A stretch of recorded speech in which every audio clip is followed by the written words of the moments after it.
mau tidak mau harus disusun karena ini nanti terkait dengan penilaian kinerja kita.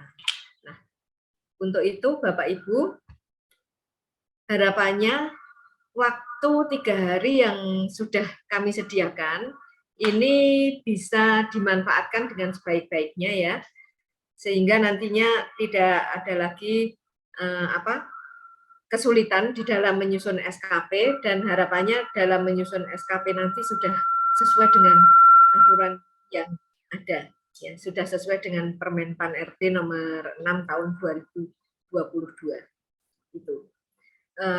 Bapak Ibu, mungkin daripada saya berbicara panjang lebar, tapi nanti akan lebih banyak diskusi saja dengan para narasumber yang ada di sini. Acara Ngobras ini mudah-mudahan nanti tidak terbatas di dalam penyusunan SKP saja, tapi termasuk bisa membahas permasalahan-permasalahan kepegawaian lainnya yang mungkin nanti perlu penyelesaian secara bersama ya, yang bukan sifatnya parsial atau individu, tapi menjadi permasalahan yang ditemui di OPD. Nah, itu monggo nanti bisa dibuka forum seperti ini lagi, silakan saja bisa diusulkan ke BKPSDM. Itu saja mungkin dari saya.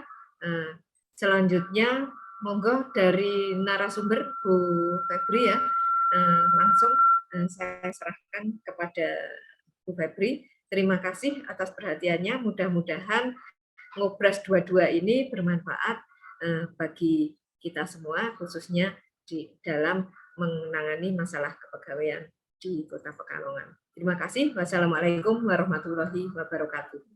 Waalaikumsalam warahmatullahi wabarakatuh.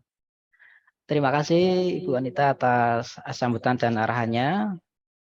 Selanjutnya langsung ke materi saja nggih, Bapak Ibu sekalian, yang nanti akan dipandu oleh Bu Febri, dan nanti juga bersama saya akan mendampingi, membantu.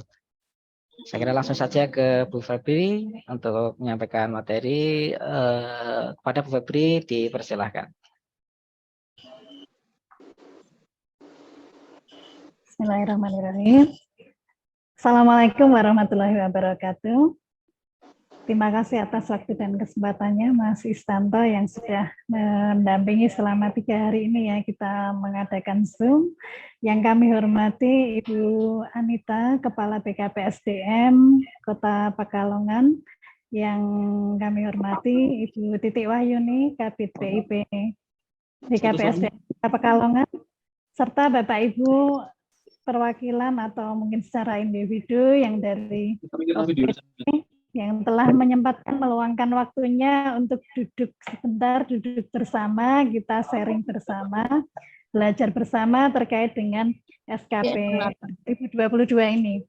Saya lihat dari 47 peserta, ini memang hari ketiga ini mungkin kita hanya sisa-sisa mungkin ya Mas Istanto ya.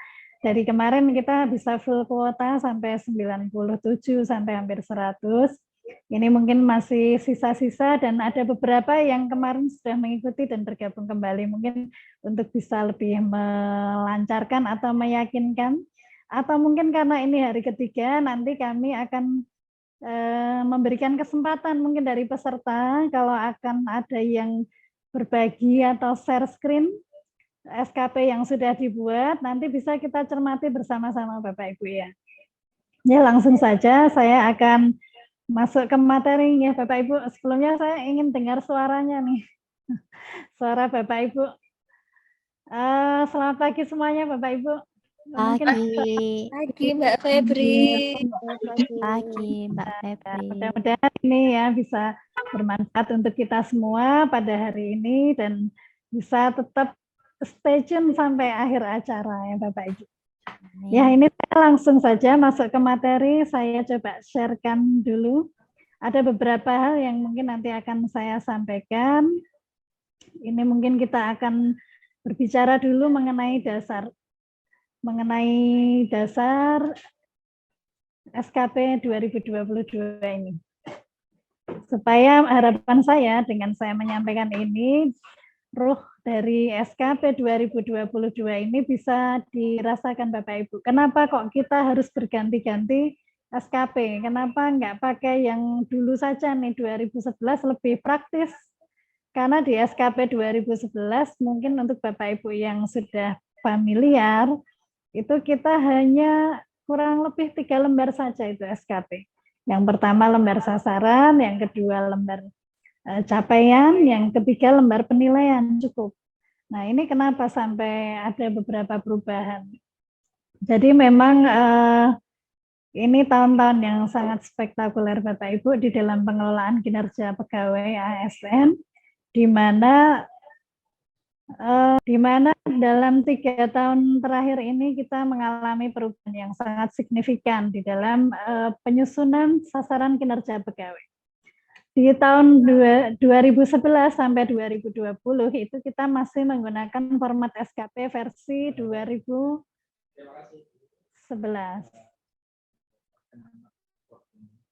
Ya. Jadi format yang lama. Lalu di tahun 2021 ini sangat istimewa sekali. Saya katakan istimewa kenapa? Karena di tahun 2021 itu muncul regulasi berupa Permenpan nomor 8 tahun 2021 yang di dalamnya itu mengatur mengenai pembuatan SKP tahun 2021. Sedangkan Permenpan itu munculnya ada di pertengahan tahun, tidak di awal tahun, sehingga mungkin Bapak Ibu di bulan Januari 2021 itu sudah menyusun SKP dengan format yang versi lama, versi 2011. Nah, kemudian di pertengahan tahun ada himbauan atau arahan dari BKN bahwa SKP kita di tahun 2021 itu dibuat 1 semester Januari sampai Juni menggunakan format lama, dan bulan Juli sampai Desember menggunakan format yang telah diatur di dalam Permenpan nomor 8 tahun 2021. Dan selama mengelola SKP, saya katakan bahwa SKP 2021 itu SKP yang paling spektakuler Bapak Ibu, karena penghitungannya, penyusunannya, formatnya itu luar biasa rumitnya Bapak Ibu ya. Ada kita harus mengkonversi nilai, terus aspek-aspek yang dinilai juga berbeda. Nah, ini yang akhirnya di 2021 ini ada beberapa hal yang dipandang sulit untuk dilaksanakan. Namun demikian, Bapak Ibu tetap diminta menyusun SKP tahun 2021 ini, dan juga di surat edaran juga sudah diminta untuk segera diunggah di Simpek Bapak Ibu semua dan dicatatkan di dalam Elapkin. Nah, di tahun 2022 itu terbit peraturan baru Permenpan RB nomor 6 tahun 2022 tentang pengelolaan kinerja pegawai ASN. Nah, di dalam Permenpan yang baru ini ada sedikit perubahan di dalam penyusunan SKP, dan saya rasa dengan membandingkan SKP sebelumnya, ini adalah SKP yang paling mudah dan sebenarnya paling bisa diimplementasikan untuk kepentingan kita-kita sebagai PNS yang nantinya akan berkontrak kerja dengan pimpinan kita atau atasan kita. Nah, beberapa perubahan di format SKP tahun 2022 ini diantaranya adalah di dalam konsepnya terlebih dahulu. Nah, di dalam konsep SKP 2022 ini, di dalamnya mendasarkan pada Renstra dulu, Renstranya seperti apa di OPD Bapak Ibu, lalu dituangkan Renstra itu ke dalam RKT atau Rencana Kinerja Tahunan, dan selanjutnya dituangkan oleh Kepala OPD ke dalam perjanjian kinerjanya. Nah, sumber SKP inilah perjanjian kinerja yang dibuat oleh Kepala OPD Bapak Ibu, yang nantinya akan diturunkan kepada semua PNS yang ada di bawah Kepala OPD ini hingga level pelaksana. Lalu beberapa hal yang berbeda di dalamnya itu memuat atau perlu adanya semacam dialog kinerja ya, kalau saya katakan. Ada dialog, nah ini. Ada intensitas dialog kinerja antara pimpinan dan pegawai. di dalam SKP itu baik pada saat penyusunan sasaran maupun nanti ketika Bapak Ibu melakukan evaluasi atau penilaian, itu ada semacam dialog atau umpan balik. Ada interaksi yang menggambarkan hubungan harmonis antara kita dengan pimpinan kita. Kalau dulu-dulu Bapak Ibu menyusun SKP Nuwun Sewu yang versi 2011, mungkin Bapak Ibu selaku pelaksana atau JF yang ada di bawahnya atau struktural yang di bawahnya sudah membuat SKP. Namun ternyata kepala OPD-nya belum bikin. Nah, ketika kepala OPD belum membuat, itu nggak ada efeknya bagi kita ketika kita masih pakai versi yang lama. Nah, di versi yang baru ini, apabila kepala OPD belum menyusun SKP-nya, maka PNS yang ada di bawahnya, baik itu eselon 3 sampai ke bawah pelaksana maupun JF, itu tidak bisa juga menyusun SKP-nya, karena di SKP 2022 ini, SKP disusun harus cascading, turunan dari apa yang dikerjakan oleh para pimpinan yang ada di atasnya. Nah, hasil penilaian ini sifatnya tidak hanya sekedar memberikan nilai saja, namun nanti dari penilaian yang diperoleh ini akan dimanfaatkan untuk melakukan pengembangan-pengembangan. Pengembangan itu bisa berupa pengembangan karir, apakah Bapak Ibu ini dipromosikan atau dimutasikan atau diputar ya, dirotasi di internal OPD itu sendiri, diberikan tempat yang mungkin sesuai dengan kompetensi dan peminatan Bapak Ibu, atau bisa juga berupa pengembangan kompetensi dengan melihat hasil penilaian atau evaluasi SKP ini. Nanti bisa dilihat kira-kira Bapak Ibu itu butuh dilakukan pengembangan kompetensi dengan diberikan pelatihan atau sosialisasi apa yang sekiranya bisa mendukung pengembangan diri Bapak Ibu. Nah, kinerja di sini tidak hanya berisi tentang, tidak hanya mencerminkan uraian tugas. Kita sudah tidak bicara lagi tentang uraian. Kita tidak bicara tentang mengkoordinasikan, tidak bicara tentang menyusun, tidak bicara tentang mencatat ya. Jadi sudah tidak bahasa aktivitas yang tercantum di SKP 2022 ini. Kita akan bicara terkait dengan hasil kerja atau output. Jadi di SKP 2022 nanti yang akan Bapak Ibu susun, itu di rencana hasil kerja isinya adalah output atau apa yang akan dihasilkan dari ini perilaku kerja. Perilaku kerja ini tidak hanya mendasarkan pada apa yang diamati pimpinan terhadap apa yang Bapak Ibu lakukan, tapi interaksi ini juga akan perilaku kerja ini akan terlihat dari interaksi Bapak Ibu dengan orang lain. Nah, kurang lebih seperti itu. Nah, kinerja individu ini harus mendukung kinerja organisasi. Jadi mungkin untuk Bapak Ibu JF yang dulu ketika menyusun SKP itu mencantumkan butir-butir kegiatan fungsionalnya, sekarang sudah tidak menggunakan bahasa butir-butir kegiatan. Jadi menggunakan bahasa menggunakan bahasa output yang mendukung kinerja organisasi. Kalau Bapak Ibu JF ya mendukung kinerja atasan yang ada di atasnya, misalnya eselon 3, atau mungkin untuk yang JF Madya bisa mendukung kepala OPD-nya. Jadi secara konsep seperti ini Bapak Ibu. Nah, lalu yang kedua di dalam perilaku kerja. Di perilaku kerja ini ada penilaian yang berbeda Bapak Ibu. Di SKP yang lama, baik yang 2011 maupun versi 2021, perilaku kerja yang diukur adalah orientasi pelayanan, komitmen, inisiatif kerja, kerjasama, kepemimpinan ya Bapak Ibu ya.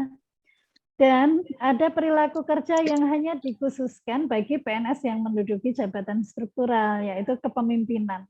Jadi untuk PNS yang tidak menduduki jabatan struktural, ini nilai perilaku kerja kepemimpinan tidak diberikan nilai. Nah, di SKP tahun 2022 ini tidak dibedakan apakah ini termasuk JPT, kepala OPD, ataukah struktural, atau mungkin JF atau pelaksana ini tidak dibedakan. Perilaku kerja yang akan diukur merujuk pada core value yang sudah ditetapkan oleh Bapak Presiden, ya, mana core value ini adalah core value berakhlak. Jadi ada 7 unsur di dalam core value berakhlak ini yang nanti akan diukur sebagai sasaran perilaku kerja Bapak Ibu. Di antaranya adalah berorientasi pelayanan, akuntabel, kompeten, harmonis, loyal, adaptif, dan kolaboratif. Nah, ini dasarnya seperti ini Bapak Ibu. Jadi beberapa perubahannya seperti ini. Nah, di SKP 2022 itu sendiri dalam penyusunannya ada 2 macam pendekatan Bapak Ibu. Ada yang menggunakan pendekatan kualitatif dan ada yang menggunakan pendekatan kuantitatif. Kalau untuk pendekatan kualitatif murni di dalamnya berisi di SKP berisi kata-kata atau kalimat-kalimat yang mendasarkan pada kualitas kerja Bapak Ibu saja. Nah, di pendekatan hasil kerja kuantitatif, nanti di sini kita masih mungkin akan mencantumkan angka-angka ya Bapak Ibu. Nah, arahan dari BKN maupun Menpan untuk tahun 2022 ini Bapak Ibu kita sementara ini menggunakan pendekatan hasil kerja kuantitatif sehingga masih cukup familiar dengan format SKP yang nanti akan kita isi atau kita buat di tahun 2022 ini. Ya memang karena regulasinya ini terbit di pertengahan tahun, bukan di awal tahun, sehingga untuk 2022 ini Bapak Ibu nanti akan menyusun menghitung mundur. Jadi harusnya ini SKP itu disusun di awal tahun, yaitu di bulan Januari, bulan pertama itu Kepala OPD duduk bersama dengan para eselon 3, kemudian eselon 3 duduk bersama dengan para pelaksana di bawahnya, baik itu JA maupun JF untuk menyusun SKP-nya. Nah, ini karena kita sudah lewat, sudah berjalan, sosialisasi dari BKN maupun Menpan juga baru dimulai di pertengahan tahun, maka istilahnya ini kita akan menyusun sesuatu yang sudah kita kerjakan dari bulan Januari kemarin, Bapak Ibu. Nah, pendekatan hasil kerja kuantitatif di sini SKP itu ada 2 macam template. Yang pertama, template untuk JPT. JPT itu kalau untuk di Kota Pekalongan adalah dari Sekda, asisten Sekda, staf ahli, kepala badan maupun dinas, serta pimpinan unit kerja mandiri seperti Direktur RSUD, Kepala Pelaksana BPBD, Kepala Badan Kesbangpol, dan para camat. Nah, untuk format yang kedua atau template yang kedua adalah template untuk JA dan JF, jabatan administrasi dan jabatan fungsional.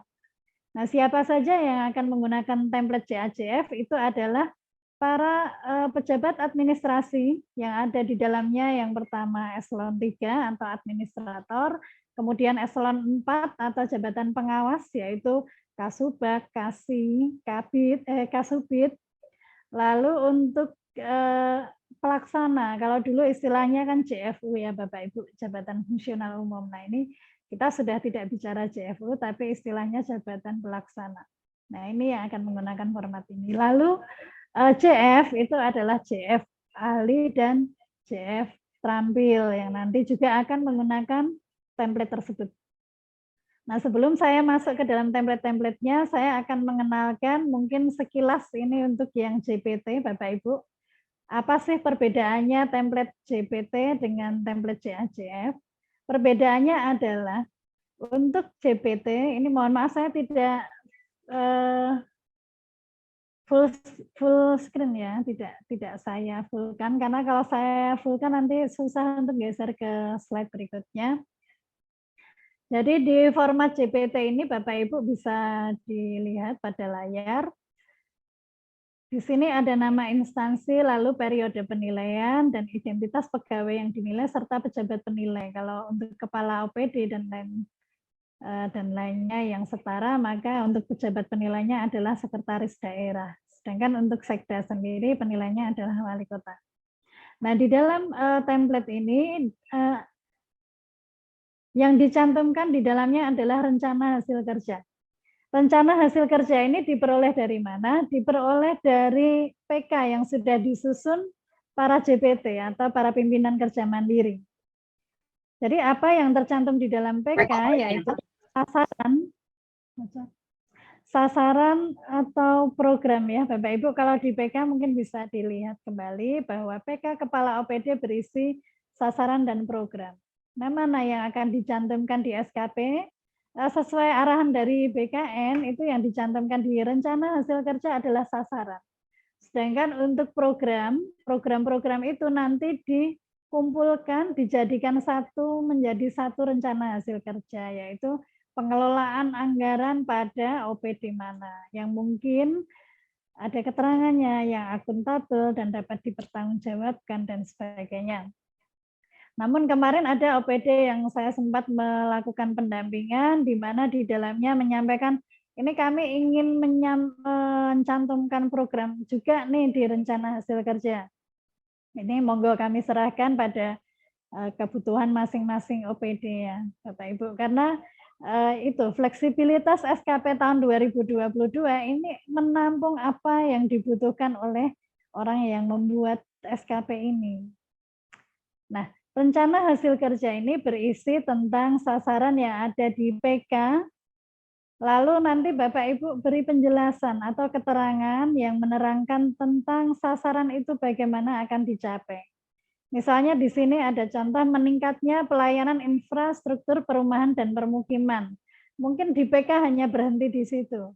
Nah, di SKP pada rencana hasil kerja itu perlu dilengkapi dengan keterangan, misalnya yang layak dan aman, atau sesuai dengan regulasi yang berlaku, atau secara komprehensif dan terpadu. Jadi ada keterangan-keterangan yang dicantumkan di rencana hasil kerja. Lalu di indikator kinerja individunya nanti berisi indikator yang tercantum juga di dalam PK-nya. Terus untuk target juga disesuaikan dengan yang tercantum di PK. Nah, ada tambahan lagi di kolom 5 ini Bapak Ibu bisa dilihat bahwa rencana hasil kerja Kepala OPD ini untuk selanjutnya diberikan perspektifnya. Perspektif itu cara memandang rencana hasil kerja ini kemanfaatannya untuk apa? Bisa untuk penerima layanan, bisa perspektifnya proses bisnis, bisa perspektifnya penguatan internal, bisa juga kaitan dengan anggaran. Apabila rencana hasil kerja ini itu untuk tujuan meningkatkan kualitas pelayanan, untuk bisa dirasakan oleh masyarakat umum, maka perspektifnya menggunakan perspektif penerima layanan. Atau apabila rencana hasil kerja ini dimaksudkan untuk menyederhanakan proses kerja di OPD Bapak Ibu, atau untuk agar cara kerjanya lebih efektif dan efisien, maka perspektifnya menggunakan perspektif proses bisnis, misalnya meningkatnya standar pelayanan atau mungkin adanya penyusunan SOP ya, tersusunnya SOP. Nah, itu mungkin SOP ini kan untuk menyingkat supaya cara kerja kita lebih efektif ya Bapak Ibu, sehingga bisa menggunakan perspektif proses bisnis. Nah, nanti apabila ternyata di rencana hasil kerja ini dimaksudkan untuk memperbaiki sistem yang ada di dalam OPD itu sendiri, misalnya peningkatan kapasitas SDM melalui penyelenggaraan outbound atau diklat yang ditujukan bagi komponen yang ada di dalam OPD itu sendiri dari pimpinan sampai pelaksana, maka perspektifnya nanti menggunakan perspektif penguatan internal. Nah, selanjutnya apabila di rencana hasil kerja ini terkait dengan serapan anggaran atau pengelolaan anggaran, sudah pasti perspektifnya adalah perspektif anggaran. Nah, di dalam SKP itu sendiri yang nantinya disusun oleh Bapak Ibu, itu ada dua hal yang akan diperjanjikan di SKP-nya, yaitu hasil kerja. Hasil kerja ini bisa utama dan bisa juga tambahan. Hasil kerja utama indikasinya apabila yang dikerjakan Bapak Ibu ini sifatnya wajib harus dikerjakan atau dilakukan. Dan itu diukur sebagai indikator kinerja organisasi. Jadi tidak ada kegiatan itu akhirnya nilai kinerja organisasinya menurun. Nah, ini bisa dikategorikan di dalam hasil kerja utama. Nah, di hasil kerja tambahan ini adalah sifat-sifat rencana hasil kerja yang mungkin apabila tidak mencapai target itu tidak berdampak besar bagi kinerja organisasi Bapak Ibu, atau mungkin di dalamnya berisi rencana hasil kerja yang ada ketergantungan dengan pihak lain yang tidak bisa dikendalikan secara otonom oleh orang yang memiliki SKP ini. Kita tergantung oleh, misalnya kita menjadi tim tim COVID, ya. Terlaksananya tugas sebagai tim penanganan COVID itu kan karena tim mungkin kita tergantung person-person lain atau OPD lain, maka kita masukkan di dalam rencana hasil kerja tambahan. Kurang lebih seperti itu kalau terkait dengan rencana hasil kerja atau hasil kerja. Lalu selanjutnya Bapak Ibu nanti akan mencantumkan perilaku kerjanya. Di perilaku kerja ini ada 7 unsur berakhlak Bapak Ibu, seperti yang tadi saya sudah sampaikan di awal. Ini adalah 7 perilaku kerja atau unsur perilaku kerja yang wajib. Wajib untuk kita internalisasi, untuk kita implementasikan selama kita bekerja. Selama kita melaksanakan SKP kita. Nah, dari 7 unsur ini ada 3 indikator di masing-masing unsurnya, sehingga Bapak Ibu ada sejumlah 3 kali 7. Ada 21 indikator perilaku kerja yang wajib Bapak Ibu penuhi. Nah, apakah pimpinan boleh menambahkan indikatornya itu? Boleh, boleh saja. Jadi kalau memang dari indikator-indikator yang tercantum di dalamnya itu pimpinan punya standar yang berbeda atau ada tambahan standar, maka pimpinan boleh menambahkannya ke dalam ekspektasi khusus pimpinan. Misalnya di sini saya melihat di poin 2 ini Bapak Ibu, untuk akuntabel itu ada 3 hal yang harus dipenuhi Bapak Ibu. Ini melaksanakan tugas dengan jujur, bertanggung jawab, cermat, disiplin, berintegritas tinggi, menggunakan kekayaan dan barang milik negara secara bertanggung jawab, efektif dan efisien, serta yang ketiganya ada di bawahnya ini Bapak Ibu, tidak menyalahgunakan kewenangan jabatan. Nah, pimpinan juga punya ekspektasi sendiri ternyata yang tidak ada di dalamnya, yaitu di sini menjadi role model atau panutan dalam menjunjung komitmen dan integritas pegawai di lingkungan kerjanya. Nah, apakah pimpinan boleh nih tidak mempunyai ekspektasi khusus? Boleh, tidak apa-apa. Andai kata ekspektasi khusus pimpinan ini dikosongi, tidak masalah Bapak Ibu.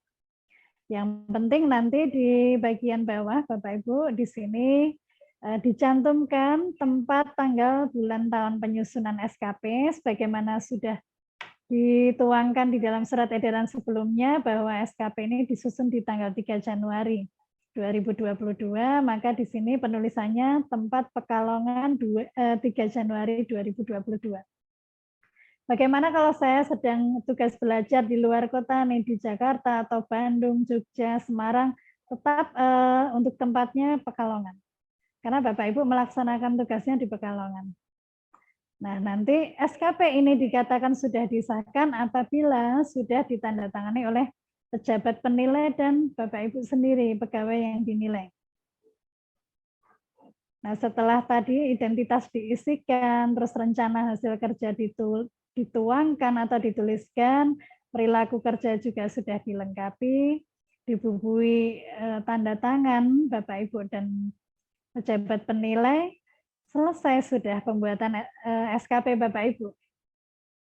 Serta diberikan penulisan tanggalnya ya Bapak Ibu. Selesai, nanti Bapak Ibu bisa mencantumkan lagi lampirannya ya, selain SKP ini. Untuk yang JPT itu disertai dengan pembagian matrik peran hasil. peran dan hasil. Kalau serta lampiran. Nah, untuk CA dan CF nanti cukup ditambahkan lampiran saja.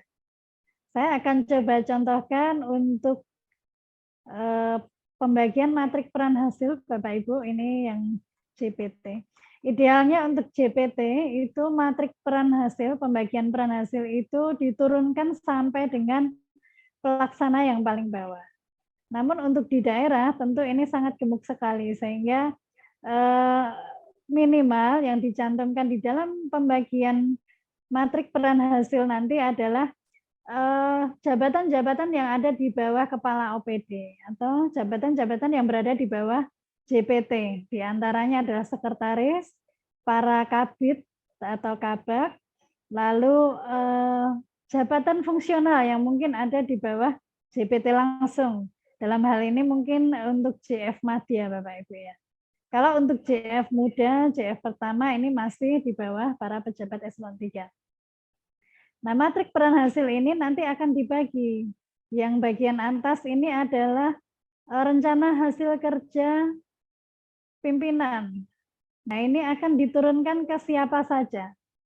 Bisa satu rencana hasil kerja pimpinan itu diturunkan pada ketiga kabitnya, atau hanya diturunkan pada satu kabit saja, atau hanya 2 kabit saja. Nah, ini tergantung relevansinya dan dilihat dari pohon kinerja atau kegiatan-kegiatan yang diturunkan kepada pejabat eselon 3 yang ada di bawahnya, atau kegiatan-kegiatan yang diturunkan kepada JF Madya yang ada di bawahnya.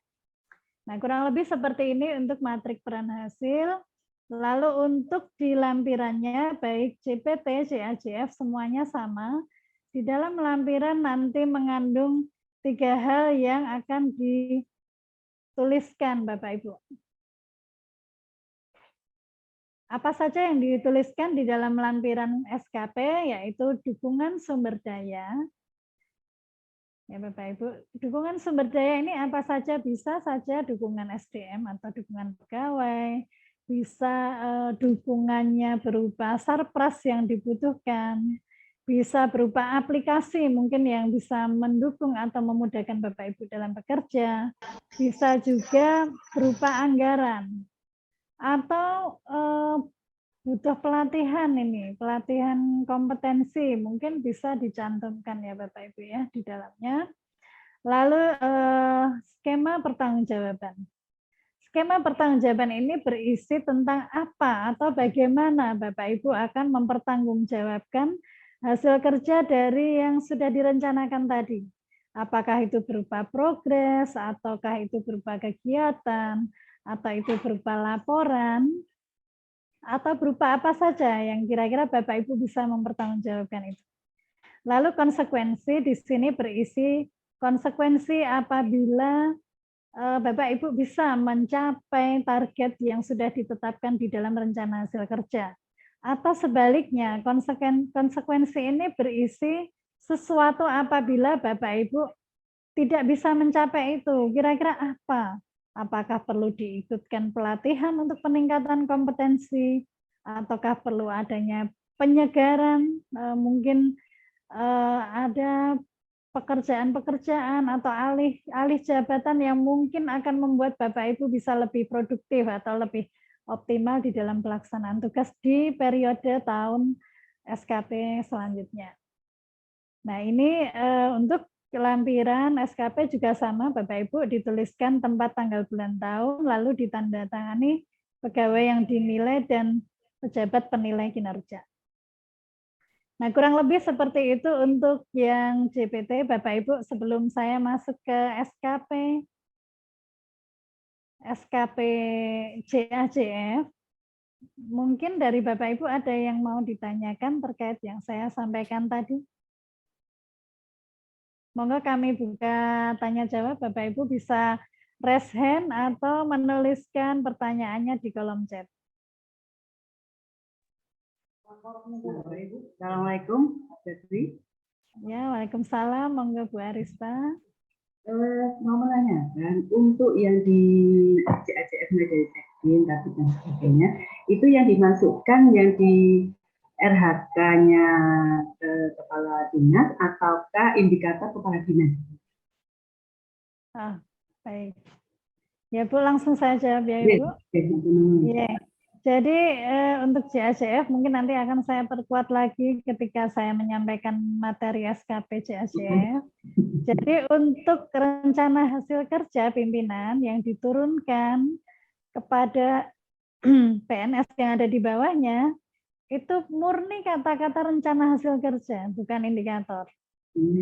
Jadi rencana hasil kerja apa yang dituliskan oleh pimpinan, kalimat-kalimatnya, titik komanya, sampai dengan kalimat awal dan akhir itu harus sama persis dengan yang ada di RHK pimpinan. Dalam hal ini kita saat ini bicara kepala OPD atau JPT, maka nanti yang diturunkan sama persis dengan RHK JPT yang ada di atasnya.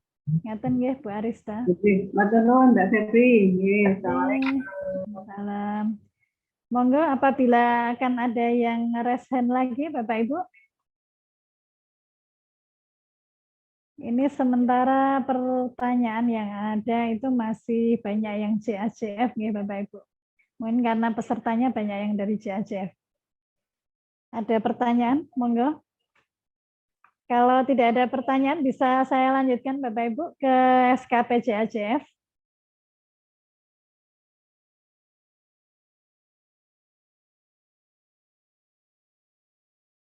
Lanjut ya Bapak Ibu ya, kita lanjut ke SKP JAJF. Untuk SKP JAJF ini saya akan langsung ke template saja ya Bapak Ibu, dan ini kebetulan mohon Bapak Ibu nanti berkenan saya akan share SKP saya saja. Jadi kita sudah tidak ngetik-ngetik lagi ya Bapak Ibu, saya akan mencontohkan saja supaya nanti Bapak Ibu punya gambaran seperti apa sih wujudnya SKP ketika disusun. Nah, di format SKP JAJF ini Bapak Ibu yang nantinya akan diisi oleh para pejabat administrasi dan pejabat fungsional, ada beberapa hal yang berbeda dengan JPT. Kalau di JPT tadi ada perspektif, di sini tidak ada perspektif. Dan kalau di JPT tadi langsung berupa rencana hasil kerja, di sini akan muncul satu kolom, yaitu di kolom 2 ini adalah rencana hasil kerja atasan yang diintervensi. Jadi kita tidak boleh bekerja sendiri, tidak boleh bekerja sesuai keinginan kita, tapi kita perlu merujuk pada apa yang menjadi target pimpinan kita. Lalu perbedaannya lagi di sini ada di kolom 4 itu aspek. Kalau untuk JAJF di dalamnya perlu mencantumkan adanya aspek yang menjadi indikator. Aspek itu bisa berupa kuantitas, bisa berupa kualitas, bisa berupa waktu atau anggaran. Apakah boleh dimunculkan empat-empatnya jika memang itu merupakan indikator kinerja individu? Bapak Ibu, dan memang perlu diukur, bisa 4 aspek itu dimunculkan. Boleh tidak saya tidak memunculkan empat-empatnya? Monggo boleh. Itu dikembalikan sesuai kebutuhan Bapak Ibu. Namun demikian, minimal di dalamnya tercantum 2 aspek, di mana salah satunya adalah aspek waktu, karena Bapak Ibu di dalam melaksanakan rencana hasil kerja yang merupakan turunan dari rencana hasil kerja pimpinan dan turunan dari kepala OPD harus punya target waktu untuk melaksanakan kegiatan ini. Nah, di sini saya contohkan Bapak Ibu kalau juga mempunyai template-nya bisa sambil diketik ya Bapak Ibu. Di pojok kiri atas ini nanti Bapak Ibu tuliskan nama instansi induk Bapak Ibu.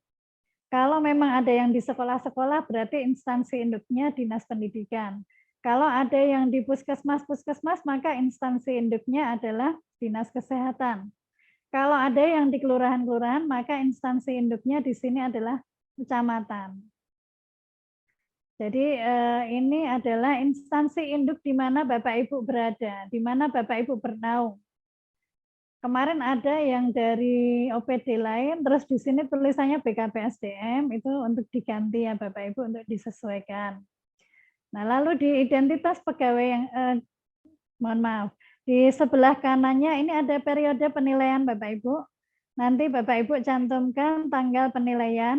Sudah kita sepakati bersama tanggal penilaiannya itu dimulai sejak Bapak Ibu menyusun perjanjian kinerja, penetapan perjanjian kinerja Bapak Ibu itu ditandatangani di tanggal 3 Januari. Kalau perjanjian kinerja saya tanggalnya 5 Januari, ya berarti sesuaikan 5 Januari. Ngeten Bapak Ibu. Kalau saya mulai kerjanya karena sifat kerjanya shift, hari libur kerja tanggal 1 Januari, monggo mau ditulis 1 Januari. Jadi ini fleksibel karena yang ditekankan sebenarnya di sini adalah bulan pelaksanaan kegiatan Bapak Ibu. Nah, selanjutnya di bagian bawahnya ini ada identitas pegawai yang dinilai, lalu identitas pejabat penilainya dicantumkan Bapak Ibu. Nah, untuk kemudian di SKP-nya Bapak Ibu akan mencantumkan hasil kerja. Hasil kerja di sini Bapak Ibu tuliskan rencana hasil kerja atasan yang akan diintervensi apa. Kalau Bapak Ibu berada di bawah kabit, baik itu CA pelaksana maupun JF, ini rencana hasil kerja atasan yang diintervensi dikaitkan dengan RHK eselon 3 yang ada di atasnya. Nah, ini perlu diperhatikan juga mungkin untuk para CF dan para pelaksana yang tadinya atasannya adalah eselon 4 yang kemudian mengalami penyesuaian ya, penyetaraan jabatan yang beralih ke JF, maka untuk atasannya di tahun 2022 ini sesuai dengan peta jabatan yang sudah ditetapkan, yang disusun melalui bagian organisasi, maka pelaksana dan JF ini semua berada di bawah kabitnya, di bawah eselon 3-nya.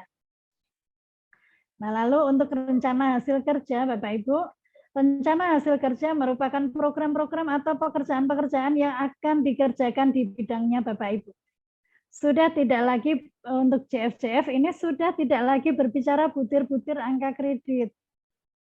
Kalau Bapak Ibu bicara butir-butir angka kredit, itu kemudian Bapak Ibu akan menuliskan sesuka Bapak Ibu sesuai dengan angka kredit yang akan dicapai, sesuai dengan fungsionalnya. Nah, ini di SKP 2022 ini kita sudah tidak bicara angka kredit. Di sini tidak ada bahasa-bahasa angka kredit, tapi bahasa-bahasa output pekerjaan yang akan diintervensi atau dilakukan oleh kabit melalui kaki-kaki yang ada di bawahnya, baik itu JM maupun JF.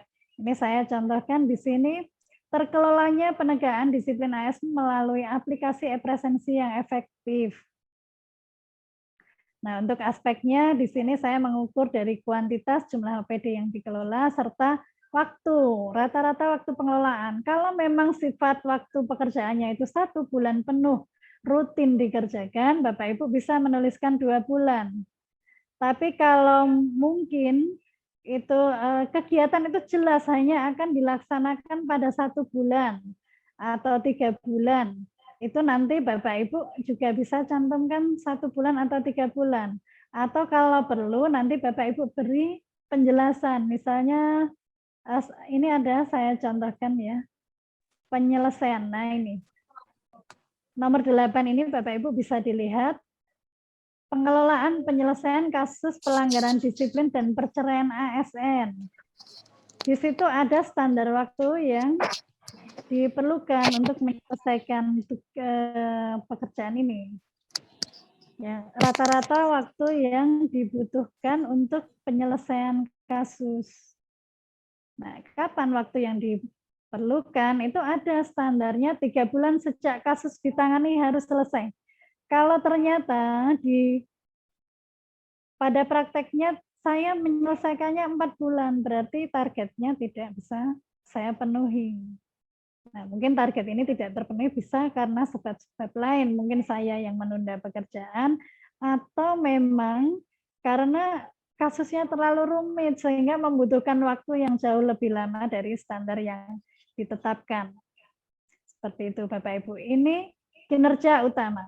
Nah, kinerja utama atau rencana hasil kerja utama ini adalah rencana hasil kerja yang menjadi tanggung jawab penuh kita dan sifatnya diturunkan dari Kabid.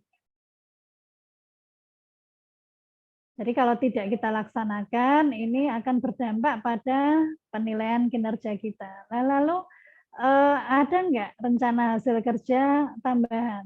Kalau memang ada, Bapak Ibu bisa menambahkan. Tapi kalau tidak ada, nanti tidak perlu diisikan. Nah, ini adalah tugas-tugas tambahan seperti tadi menjadi tim vaksin COVID atau tim penanganan COVID, tim penanganan stunting ya di dalamnya. Ini saya mencontohkan untuk tambahan. Nah, di SKP 2022 ini untuk CF terutama itu sifat SKP ini fleksibel. Kita dituntut atau diminta atau diberikan keluasan untuk lincah, untuk optimal, untuk produktif dimanapun. Bisa lintas bidang, bisa lintas OPD, ya Bapak Ibu. Ada juga beberapa yang di instansi pusat itu lintas daerah, jadi dia melaksanakannya di daerah-daerah, ambil kegiatannya di daerah. Nah, mungkin ini belum cukup familiar untuk di Kota Pekalongan. Kemungkinan yang sudah biasa berjalan adalah lintas bidang. Ini kebetulan saya mengambil dari bidang lain. Di sini saya akan memasukkan rencana hasil kerja bidang lain yang akan saya intervensi. Dan saya terlibat di dalamnya itu kegiatan apa saja. Itu dicantumkan Bapak Ibu di dalamnya. Nah, setelah kita berhasil menyusun rencana hasil kerja atau SKP berdasarkan hasil kerja, lalu kita akan ke bawah perilaku kerja. Nah, kebetulan di sini di perilaku kerja pimpinan saya tidak punya ekspektasi khusus, sehingga ini di ekspektasi khususnya dikosongi. Kalau pimpinan Bapak Ibu itu punya ekspektasi khusus yang harus dicapai atau diwujudkan Bapak Ibu di dalam perubahan perilaku kerja atau indikator penilaian perilaku kerja bisa ditambahkan di dalamnya. Apabila sudah selesai, Bapak Ibu tinggal tuliskan tanggal penetapannya, lalu dibubuhkan tanda tangan. Dan jangan lupa Bapak Ibu nanti untuk membuat lampirannya. Lampiran ini ya Bapak Ibu ya. Nah, lalu bagaimana kalau ternyata di pertengahan tahun kita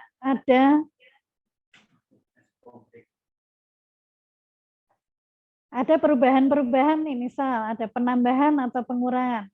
Apakah boleh? Ya. Di SKP yang lama, SKP versi 2011 itu, apa yang Bapak Ibu tuliskan di bulan Januari harus dilaksanakan sampai dengan nanti bulan Desember. Kalau ada penambahan-penambahan bagaimana? Dilaporkan sebagai tugas tambahan, tidak bisa dijadikan tugas pokok. Nah, di SKP 2022 ini, Bapak Ibu diberikan kelonggaran. Bahkan di sepanjang tahun, dari bulan ke bulan, Bapak Ibu boleh menambahkan perubahannya kalau memang ada perubahan, kalau ada yang sifatnya penting. Ini saya kebetulan ada penambahan tugas di bulan April dan Desember, mulai bulan April. Maka di bulan April saya akan menyusun kembali SKP saya dengan mencantumkan SKP sebelumnya apa dan tambahannya apa. Di dalamnya sini kebetulan kaitan dengan pengadaan barang jasa sebagai pejabat pembuat komitmen.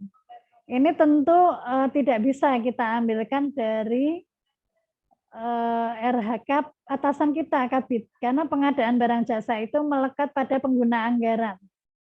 Nah, maka kita akan mengambil RHK-nya pengguna anggaran yang kita turunkan. Kemarin ada yang bertanya, Bu, kalau menjadi PPKOM atau pejabat pengadaan, tapi saya posisinya JF di bawah Kabid, saya mau ngambilnya apa ya, karena nggak masuk ke Kabid saya. PPTK-nya kebetulan ada di bidang lain atau di sekretariat. Nah, khusus kaitan pengadaan barang jasa, baik sebagai PPKOM atau pejabat pengadaan, kita tidak lagi mengambil dari eselon 3 yang ada di atasnya, tapi mengambil dari pengguna anggaran sebagai yang menurunkan pekerjaan itu kepada kita. Nah, lalu ada lagi kaitan Bapak Ibu JF yang hasil penyesuaian penyederhanaan birokrasi ya Bapak Ibu, yang tadinya kasih kasubit, yang kemudian di tahun ini menjadi subkoordinator, maka tugas sebagai subkoordinator ini masuk ke dalam rencana hasil kerja utama. Jangan lupa nanti Bapak Ibu untuk menuliskan. Nah, kira-kira apa yang akan dicantumkan? Di sini saya mencontohkan diukur dari beberapa hal yang menjadi tugas-tugas yang akan kita intervensi sebagai subkoordinator, ada berapa saja yang kita lakukan. Nah, subkoordinator ini fungsinya adalah menggerakkan CA maupun CF yang terlibat di dalam proses penyelesaian tugas itu sendiri. Mungkin nanti di 2023 ada wacana subkoordinator ini apakah nanti menjadi ketua tim atau apa, ini mungkin masih sebatas wacana yang sebenarnya bagian organisasi yang lebih bisa menyampaikan bagaimana wacana di 2023 ini. Nah, seperti itu Bapak Ibu, setelah disusun SKP-nya, ditandatangani, dibuat lampirannya, selesai sudah SKP yang Bapak Ibu susun. Mudah ya Bapak Ibu ya. Ya, kurang lebih seperti itu untuk SKP JAJF.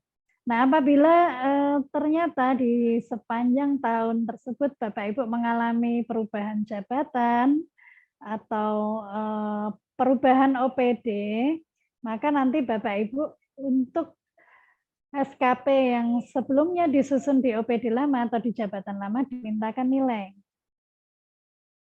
Dimintakan nilai dulu, lalu Bapak Ibu nanti akan menyusun SKP yang baru lagi di jabatan yang baru atau di OPD yang baru. Nah, kapan penyusunan penilaian SKP di OPD lama atau jabatan lama? Itu akan dinilaikan pada bulan terakhir Bapak Ibu melaksanakan tugas atau bulan berikutnya setelah Bapak Ibu menyelesaikan tugas.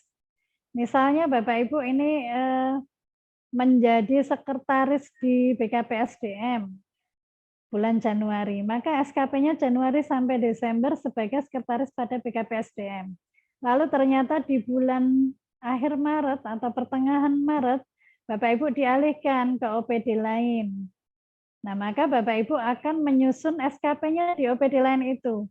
Bisa disusun pada saat setelah dilakukan pelantikan atau SK mutasi turun, atau setelah munculnya surat penghadapan, itu bisa fleksibel Bapak Ibu ya. Intinya ketika Bapak Ibu melaksanakan tugas di OPD baru, itu ada dasar Bapak Ibu melaksanakan tugas baru yaitu SKP. Jadi SKP-nya itu akan disusun ketika Bapak Ibu mulai melaksanakan tugas di OPD baru. Boleh di awal bulan, boleh di pertengahan bulan, boleh di waktu mana saja ketika Bapak Ibu sudah mulai melaksanakan tugas barunya ini. Ya, mungkin ada pertanyaan Bapak Ibu sebelum masuk ke penilaian, kami buka sesi tanya jawab. Monggo bisa resen Bapak Ibu? Atau sudah cukup jelas yang saya sampaikan?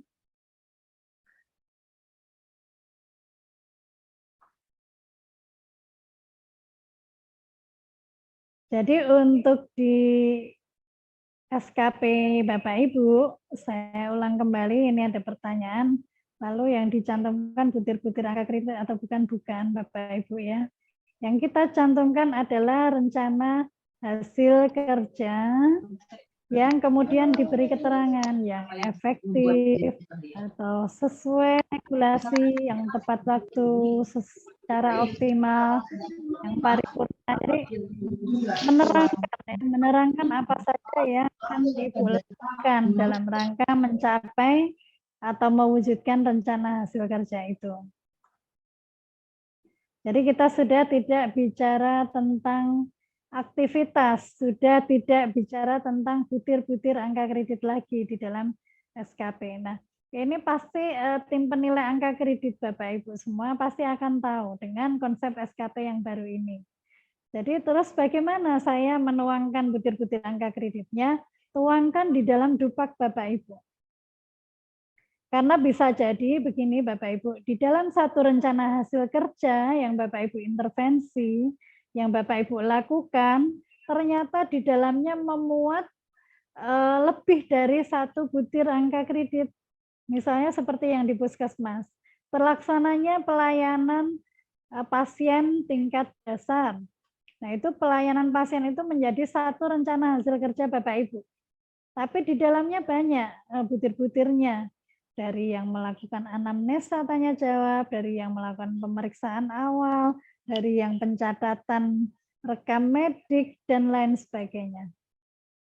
Jadi untuk satu RHK kita sudah mulai populer dengan istilah RHK ya Bapak Ibu.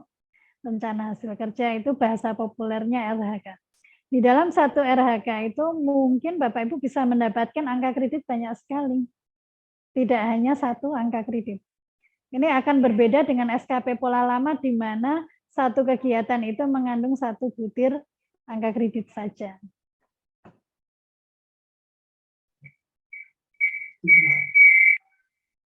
Monggo Bapak Ibu ada pertanyaan?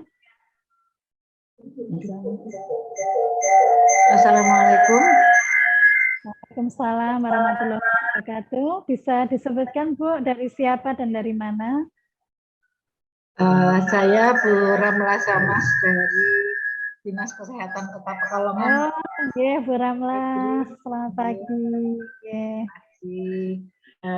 Nun sewu sebelumnya kami ingin menanyakan karena kami CF profesional di bidang farmasi, tetapi kami kadang-kadang ke lapangan Bu, ke lapangannya itu ke PIRT. Nah itu termasuk tugas tambahan atau ikutnya mana? Terus kemudian kadang juga jadi narasumber di PIRT ya, di keamanan pangan, itu ikutnya ke tugas tambahan atau tugas utama Bu. Terima kasih. Terima kasih Bu Ramla. Assalamualaikum warahmatullahi wabarakatuh. Waalaikumsalam. Bu Ramla, ini Bu Ramla CF murni atau CFPB ya? Atau CF subkoordinator ya? CF murni. CF murni ya. Iya Bu Ramla Mahdiang ya? Iya. Iya. Berarti kalau untuk Bu Ramla di Dinas Kesehatan selaku CF Madya itu rencana hasil kerja yang diintervensi berarti rencana hasil kerja milik Kepala Dinas Kesehatan. Ngaten nggih Bu? Nggih, ngaten nuwun Bu. Apakah itu masuk ke tadi aktivitas yang Ibu lakukan seperti melakukan monitoring ke lapangan? Saya katakan monitoring mungkin ya Bu ya, monitoring dan evaluasi ke lapangan, lalu menjadi narasumber. Itu kita lihat lagi Bu, apakah memang itu harus Ibu lakukan, wajib Ibu lakukan. Kalau itu sifatnya harus, wajib, maka itu masuk ke dalam komponen hasil kerja utama. Tapi kalau misalnya monitoring atau Ibu menjadi narasumber ini dilakukan, boleh. Dilakukan, tidak mengurangi kinerja. Nah, itu nanti masuk ke tambahan.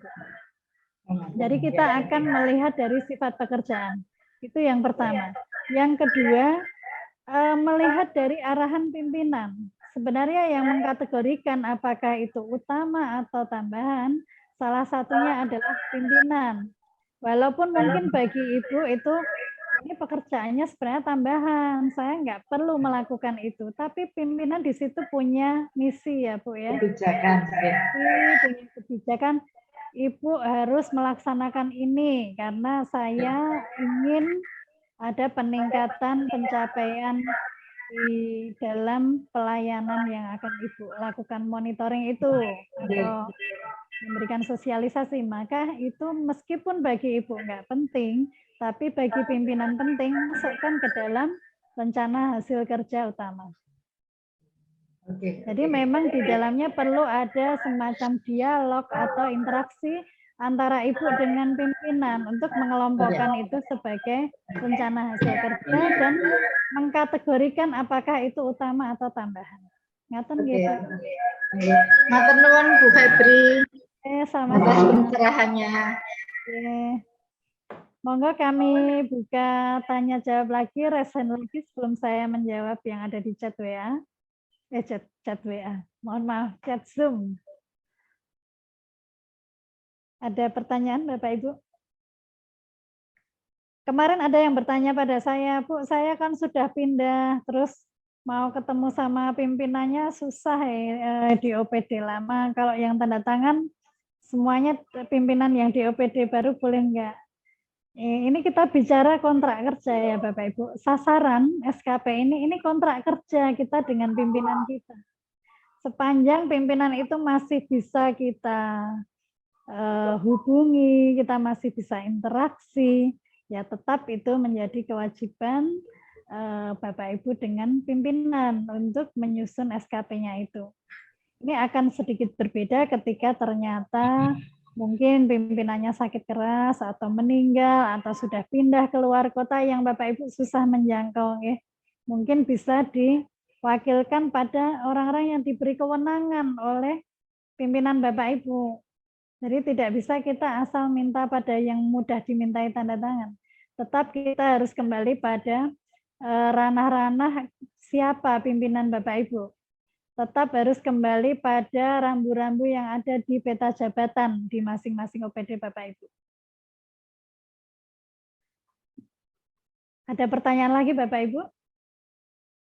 Nah ini kalau tidak ada pertanyaan, saya akan coba melihat chat Zoom yang mungkin perlu dijawab ya Bapak Ibu ya. File yang diupload untuk SKP 2022 apa saja? Ya, sasaran ya, SKP Bapak Ibu, rencana hasil kerja dan lampirannya. Kalau ada yang lupa belum membuat lampirannya, mungkin bisa disusulkan ya Bapak Ibu ya. Untuk sheet evaluasi dan nilai, itu nanti akan Bapak Ibu cantumkan setelah dilakukan penilaian. Jadi tidak saat ini Bapak Ibu. Terus ada lagi pertanyaan, nah ini kapan evaluasi dan nilai diupload? Nanti ada periodenya Bapak Ibu. Jadi untuk penilaian nanti mungkin akan saya jelaskan saat membahas sesi penilaian. Mohon bertanya untuk rencana hasil kerja SKP JFT apakah harus diubah ke dalam bahasa hasil? Misal terverifikasinya peraturan perusahaan. Iya, betul. Terverifikasinya peraturan perusahaan sesuai dengan apa? Mungkinkah ada undang-undang yang di atasnya, ataukah mungkin ada peraturan yang di atasnya itu dituliskan. Misalnya terverifikasinya peraturan perusahaan sesuai dengan sekarang Undang-Undang Cipta Karya ya Bapak Ibu ya. Nah itu mungkin bisa untuk dijadikan dasar. Pembuatan SKP per kapan? Untuk PNS itu SKP-nya per tanggal 3 Januari. Nah, ini akan sedikit berbeda untuk CPNS dan P3K. Oh ya Bapak Ibu, di awal saya lupa belum menyampaikan bahwa di Permenpan 6 tahun 2022 ini sebagaimana diamanatkan, Permenpan ini terkait dengan pengelolaan kinerja aparatur sipil negara, di mana unsur ASN itu ada PNS dan ada P3K. Maka SKP ini disusun oleh PNS maupun P3K, sama. Semuanya punya kewajiban yang sama. Nah, terus untuk P3K yang tahun 2022 ini atau CPNS kapan disusunnya? Penyusunan SKP ini penanggalannya disesuaikan dengan SPMT Bapak Ibu. Karena bisa jadi SK-nya Bapak Ibu terbit di bulan Februari, tapi ternyata SPMT-nya atau penggajiannya baru diberikan di bulan Juli. Maka SKP-nya bukan Februari sampai Desember, tapi SKP-nya Juli sampai dengan Desember, seperti itu. Nah, penandatanganannya kapan? Itu disesuaikan dengan awal Bapak Ibu mulai menyusun. Pembuatan SKP, kata KS disamakan. Apakah boleh diseragamkan? Arahan pimpinan diseragamkan? Boleh, asalkan tidak menyalahi ketentuan. Itu saja Bapak Ibu. Kalau mau disepakati, disamakan, seragamkan, se-OPD atau bahkan sekota Pekalongan mau diseragamkan, monggo kan Bapak Ibu. P3K dan CPNS punya forum diskusi di WA Group ya, saya rasa bisa diseragamkan. Nah, terus pertanyaan lagi, sebenarnya bagaimana? Apakah SKP saya ini benar atau salah untuk mengetahui bagaimana? Jadi secara prinsip di dalam SKP tahun 2022 ini Bapak Ibu, kita bicara benar salahnya adalah dikatakan benar ketika Bapak Ibu menggunakan format yang sudah ditetapkan di penyusunan SKP 2022 ini. Kalau Bapak Ibu JAJF tapi menggunakan formatnya milik JPT, itu tentu salah. Atau kalau Bapak Ibu menyusunnya pakai format versi 2011, itu tentu salah. Jadi yang benar adalah apabila Bapak Ibu sudah menyusun menggunakan format yang seharusnya. Nah, isinya seperti apa, benar atau salah, nanti kita akan berproses Bapak Ibu. Karena ini SKP ini masih baru berjalan tahun pertama dan mungkin nanti juga akan dilakukan evaluasi, ada peninjauan. Jadi Bapak Ibu jangan khawatir salah dalam mengisikan. Yang penting kaidah-kaidah di dalam SKP itu bisa Bapak Ibu tuangkan di dalam SKP itu, di mana seperti rencana hasil kerja itu harus bahasa output. Sepanjang itu bahasa output dan ada keterangannya, apapun keterangannya itu sudah dikatakan benar ya Bapak Ibu. Dan itu tentunya merupakan turunan dari rencana hasil kerja pimpinan Bapak Ibu. Untuk SKP CA, target bolehkah dalam bentuk persentase? Boleh Bapak Ibu.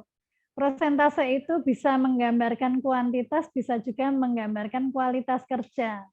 Jadi sekali lagi kembali pada Bapak Ibu sendiri selaku penyusun SKP. Mungkin persentase itu ternyata bukan melihat kualitas kerja, tapi capaian yang sifatnya angka gitu ya Bapak Ibu. Maka monggo ini persentase akan dianggap sebagai kuantitas juga boleh. Akan dianggap sebagai kualitas juga monggo bisa. Itu nggih Bapak Ibu jawaban-jawaban saya terkait dengan chat Zoom. Tadi sebelum acara mulai kelihatannya Mbak Dewi BKPSDM sempat bertanya ya. Halo Mbak Dewi, jadi mau bertanya enggak nih?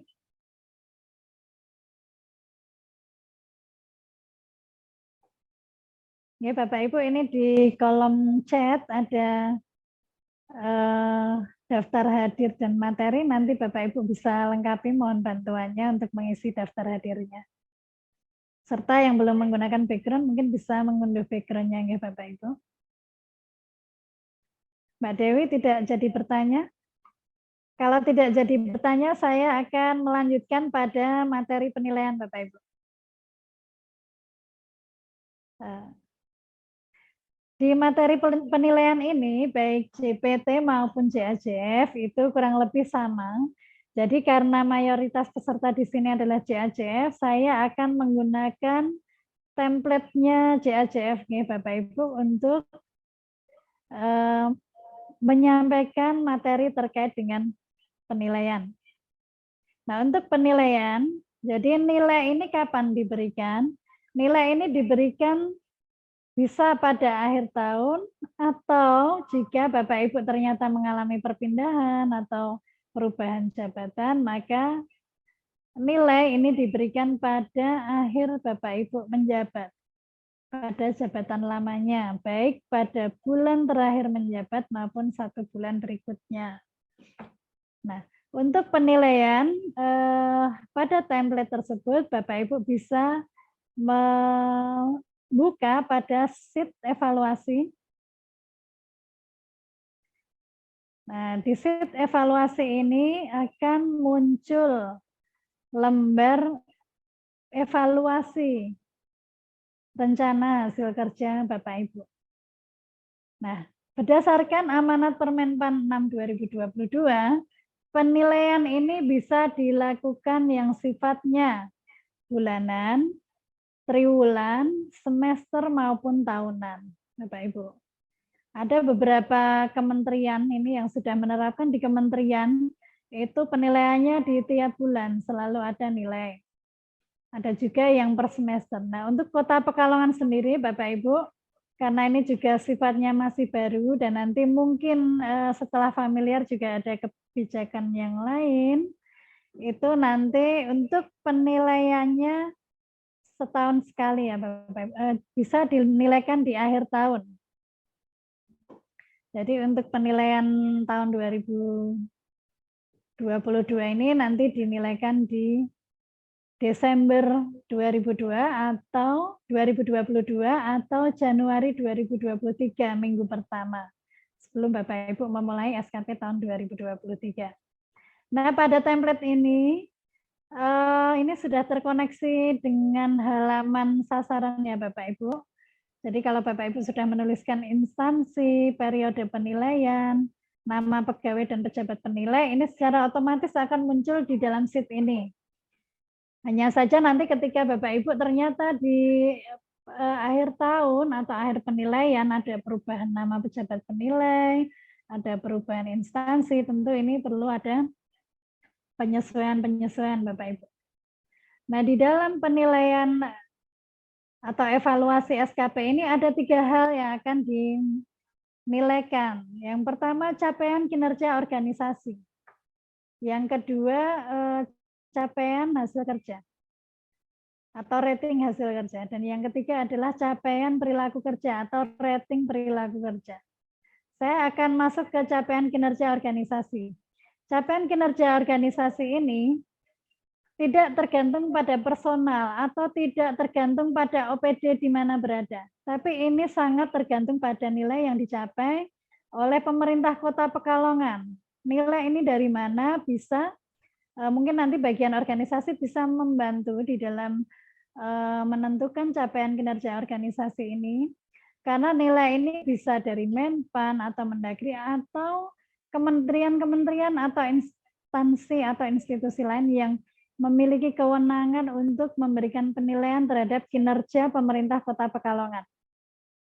Nah, apabila kinerja pemerintah Kota Pekalongan itu bernilai baik, maka seluruh PNS di Kota Pekalongan di dalam capaian kinerja organisasi ini akan memilih pilihan baik.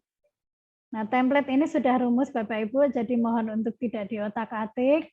Bapak Ibu tinggal memilih di sini. Kalau memang capaian kinerja organisasi Kota Pekalongan bernilai baik, maka apapun, siapapun, seperti apapun pegawainya di capaian kinerja organisasi ini bernilai baik. Misal, untuk pegawainya ini kinerjanya kurang bisa mencapai target, terus mungkin kepatuhan jam kerjanya kurang, sering datang terlambat, kadang bolong, kadang pulang lebih cepat. Nah, ini meskipun kinerja secara personalnya kurang baik atau tidak baik, tetap di capaian kinerja organisasi ini baik. Oleh sebab itu, untuk pegawai-pegawai yang mungkin dalam hal kinerjanya kurang, ini akan terselamatkan di dalam capaian kinerja organisasi ini. Mereka akan terselamatkan, tertutupi oleh teman-teman pegawai lain yang sudah berkinerja baik atau sangat baik.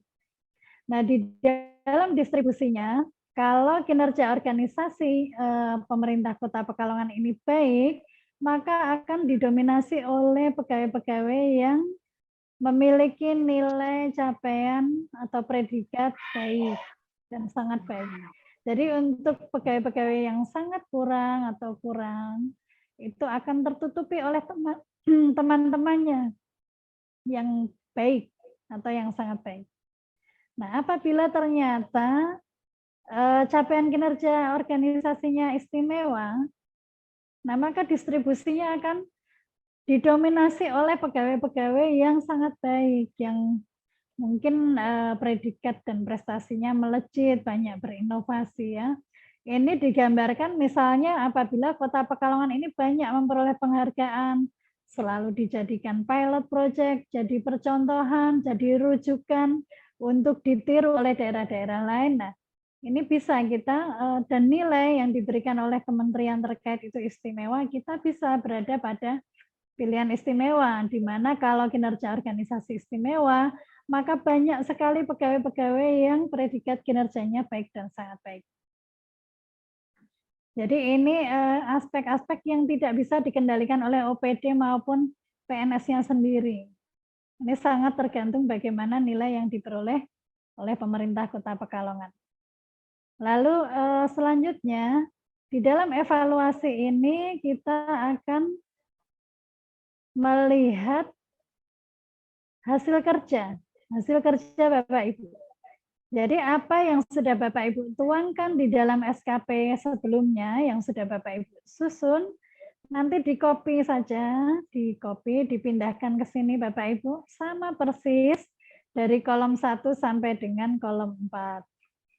Dari nomor, rencana hasil kerja pimpinan yang diintervensi, rencana hasil kerja, aspek, indikator kinerja individu dan target ini sama persis dengan sasaran yang sudah Bapak Ibu susun.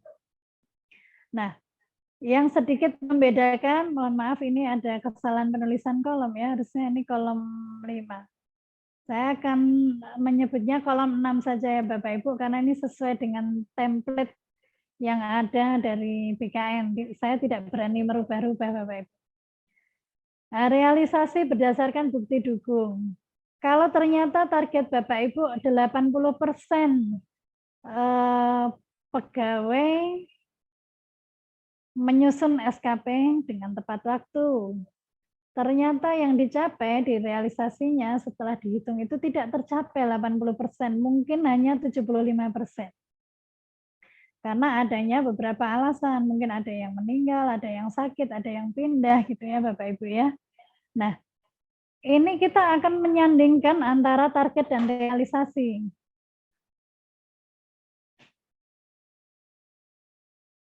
Antara target dan realisasi ini kita sandingkan.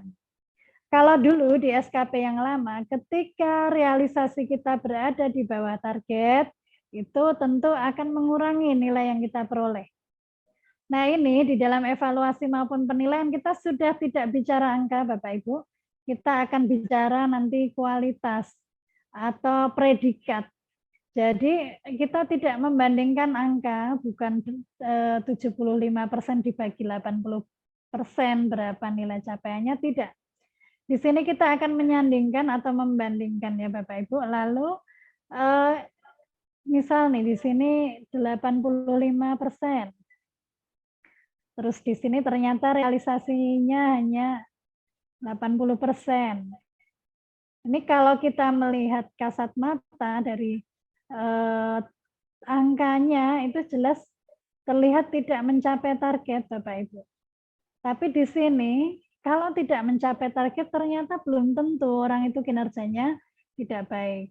Nah di hasil kerja maupun perilaku kerja itu kita mendapatkan 3 predikat, yaitu di atas ekspektasi, sesuai ekspektasi, dan di bawah ekspektasi. Nah, ini katakanlah ada target 85, realisasinya 80, setelah ada diskusi atau koordinasi atau interaksi antara PNS dengan atasannya, terlihat sebabnya bahwa ini bukan disebabkan karena kinerjanya yang buruk, tapi karena data-data dukungnya yang tidak sesuai dengan harapan, maka di sini pimpinan akan memberikan umpan balik. Nah, dalam memberikan umpan baliknya nanti dituliskan di sini. Pimpinan, menurut saya, meskipun menurut saya target sudah tercapai.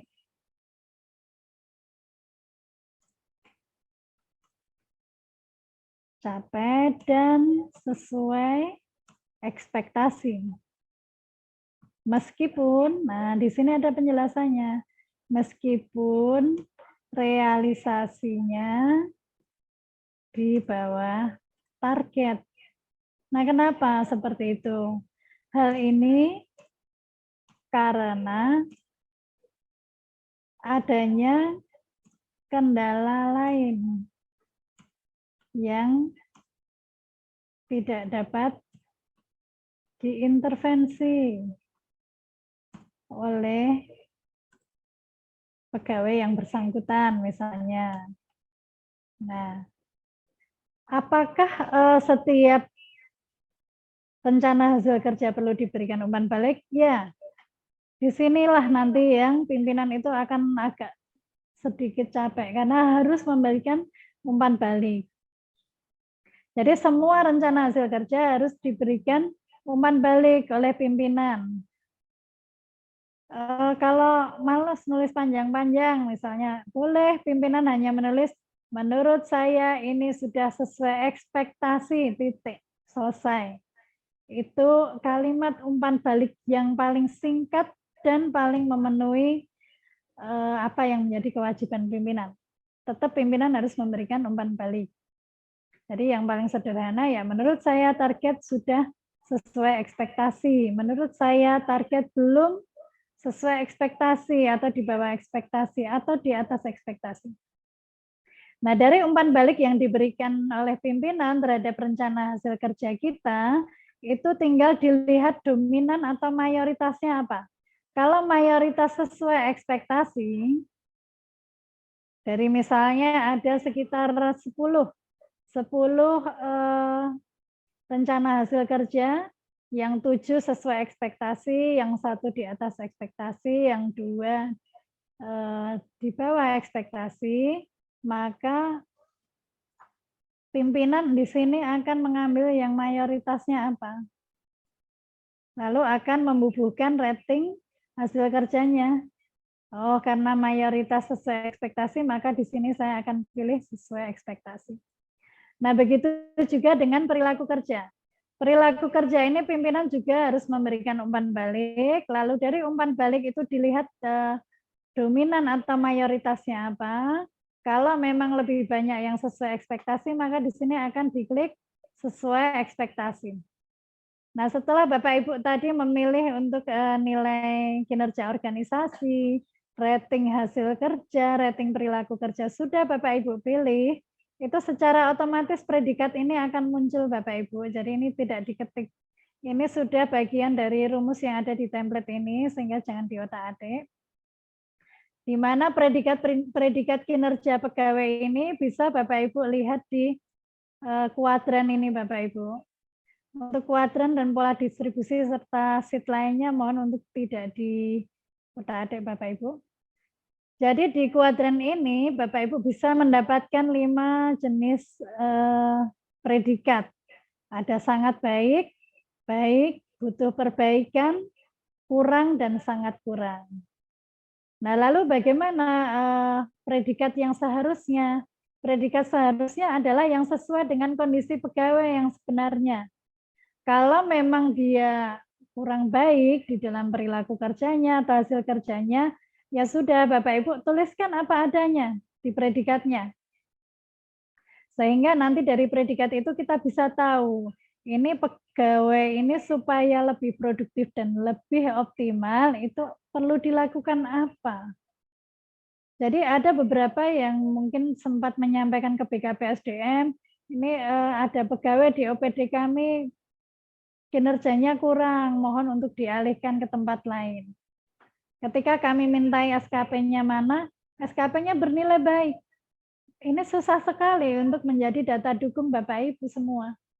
Berarti kalau memang bernilai baik, meskipun dikatakan kinerjanya kurang, maka OPD perlu meningkatkan pembinaannya pada pegawai itu sehingga dia bisa berfungsi optimal. Nah, lalu predikat ini pentingnya untuk apa? Salah satunya kalau untuk PNS jelas ini sangat penting untuk persyaratan kenaikan pangkat Bapak Ibu.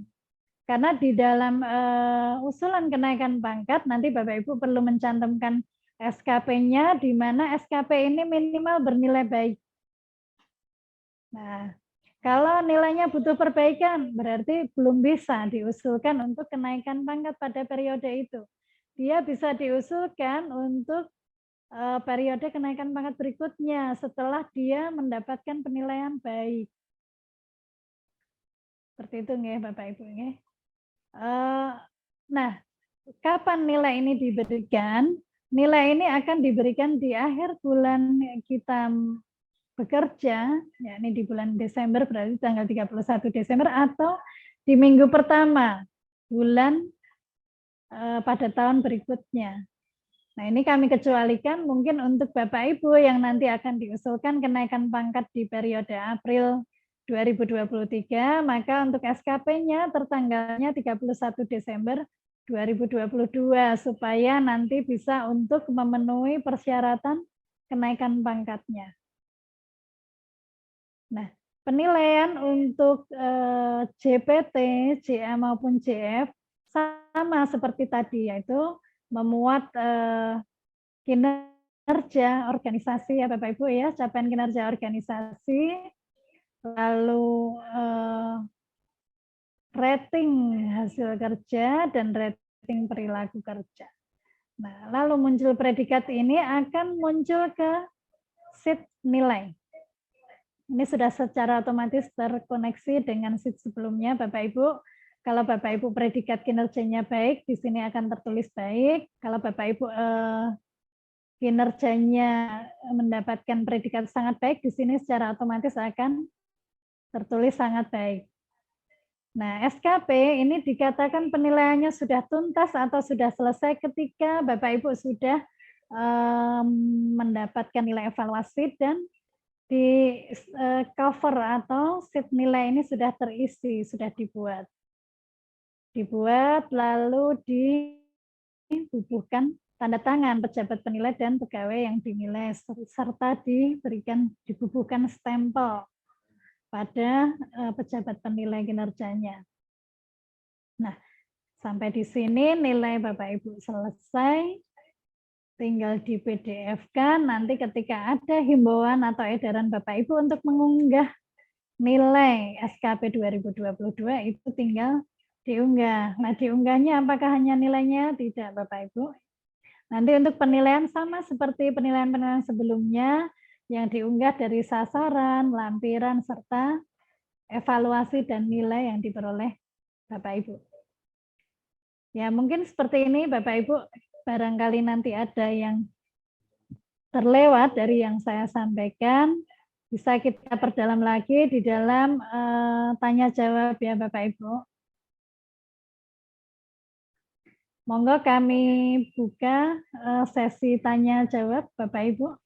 Alhamdulillah nih sampai jam ini peserta ada 70 nih Bapak Ibu.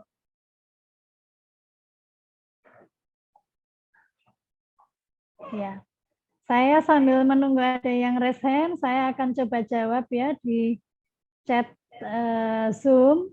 Pertanyaan dari Bu Erna BKPSDM, izin bertanya, RHK JPT tentang pengelolaan anggaran harus di breakdown ke siapa ya? Terima kasih.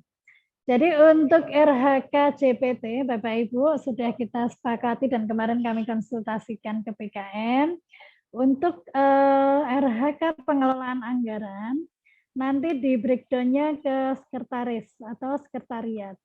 Kenapa demikian? Karena pengendalian atau monitoring serapan anggaran itu ada di sekretariat.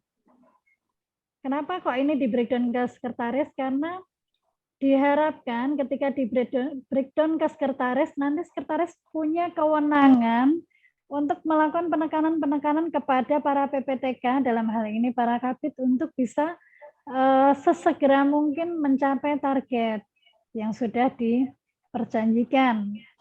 Jadi di sini sekretaris bisa melakukan koordinasi dengan PPTK agar serapan-serapan anggaran ini bisa dioptimalkan.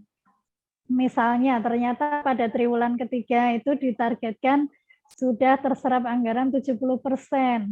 Ternyata dari PPTK itu baru terserap 20%. Ini tentu kan di bawah dari target yang diharapkan.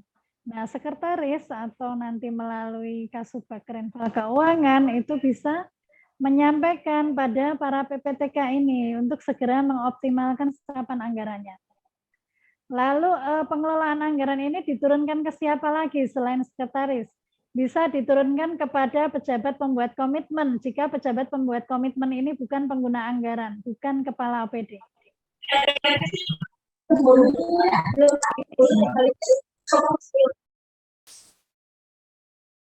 Tapi kalau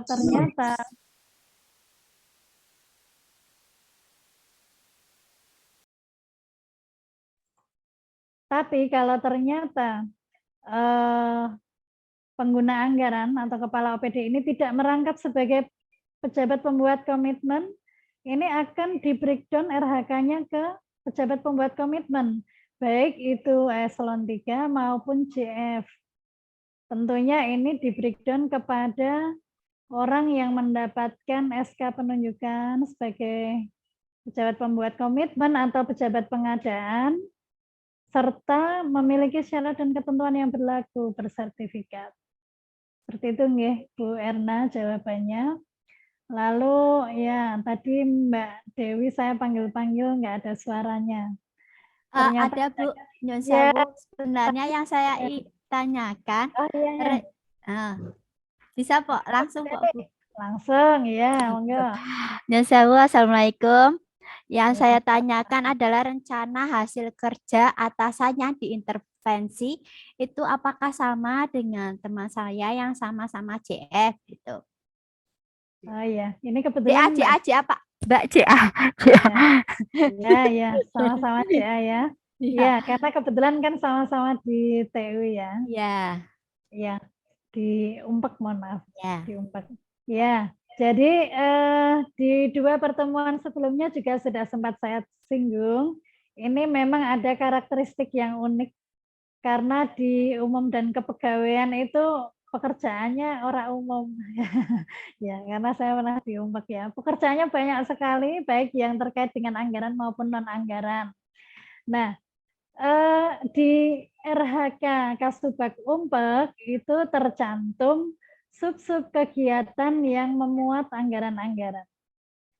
Nah, persoalannya adalah ketika JA atau JF di bawahnya ini tidak mengerjakan yang terkait dengan anggaran yang dikelola oleh Kasubag Umpek. Lalu bagaimana? Nah, ini tentunya perlu ada semacam satu RHK. Kemarin para Kasubag Umpek itu menyebut ini pasal sapu jagat atau RHK sapu jagat.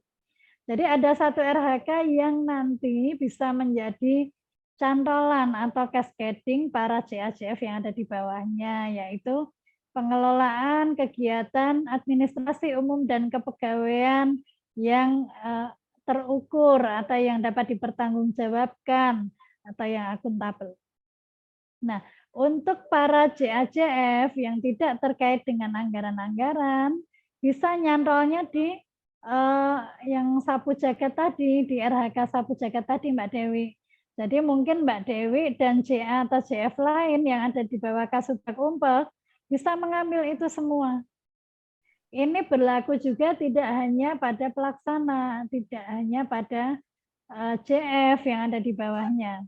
Ini berlaku juga untuk para eselon 3 yang ada di bawah JPT, yang ada di bawah kepala OPD. Bisa satu RHK kepala OPD itu dipakai oleh 2 kabit atau dipakai oleh seluruh kabit, bahkan dipakai oleh seluruh eselon 3 yang ada di bawahnya. Jadi kita bisa mengambil RHK pimpinan ini untuk intervensi bersama-sama dengan JA atau JF yang lain, di mana tentunya yang akan kita kerjakan itu output-nya pasti berbeda. Output-nya mungkin berbeda. Misal saya JF analis SDM aparatur dengan ada satu JF lagi prakom, sama-sama mengelola presensi di situ. Tapi mungkin saya fungsinya lebih di monitoring kedisiplinannya, lebih di monitoring verifikasinya. Prakom ini lebih ke bagaimana aplikasi ini bisa diambil kemanfaatannya, bagaimana aplikasi ini tidak ada kendala-kendala di dalam operasionalnya, di dalam tata kelolanya. Seperti itu ya Mbak Dewi ya jawaban saya. Oke, terima kasih Mbak Mbak Febri, makasih atas Ya, infonya. sama-sama. Assalamualaikum Sama-sama, warahmatullahi Mbak Dewi. wabarakatuh. Waalaikumsalam. Monggo ada pertanyaan lagi, Bapak Ibu bisa raise hand. Kelihatannya di kolom-kolom chat ini sudah saya jawab semua ya, Bapak Ibu. Monggo yang baru saja bergabung, mudah-mudahan bisa menyelesaikan ya, Bapak Ibu. Jadi yang jadi penekanan di dalam surat edaran yang kemarin diterima OPD Bapak Ibu itu yang perlu diunggah di Simpek maupun di Elapkin, itu yang dituangkan di Elapkin adalah nilai SKP 2021. Lalu untuk yang diunggah di Simpek itu adalah SKP tahun 2021 dan sasaran tahun 2022. Kalau 2022 ada 2 sasaran, misalnya karena pindah, nanti bisa semuanya diunggah di Simpek, tinggal Bapak Ibu nanti cantumkan periode sasarannya itu. Periode SKP-nya itu tentu kan akan berbeda. Nah, ini ada pertanyaan lagi dari Dinkes, Bu Nur Komaria. Tadi di SKP JPT harus ada RHK, pengelolaan anggaran.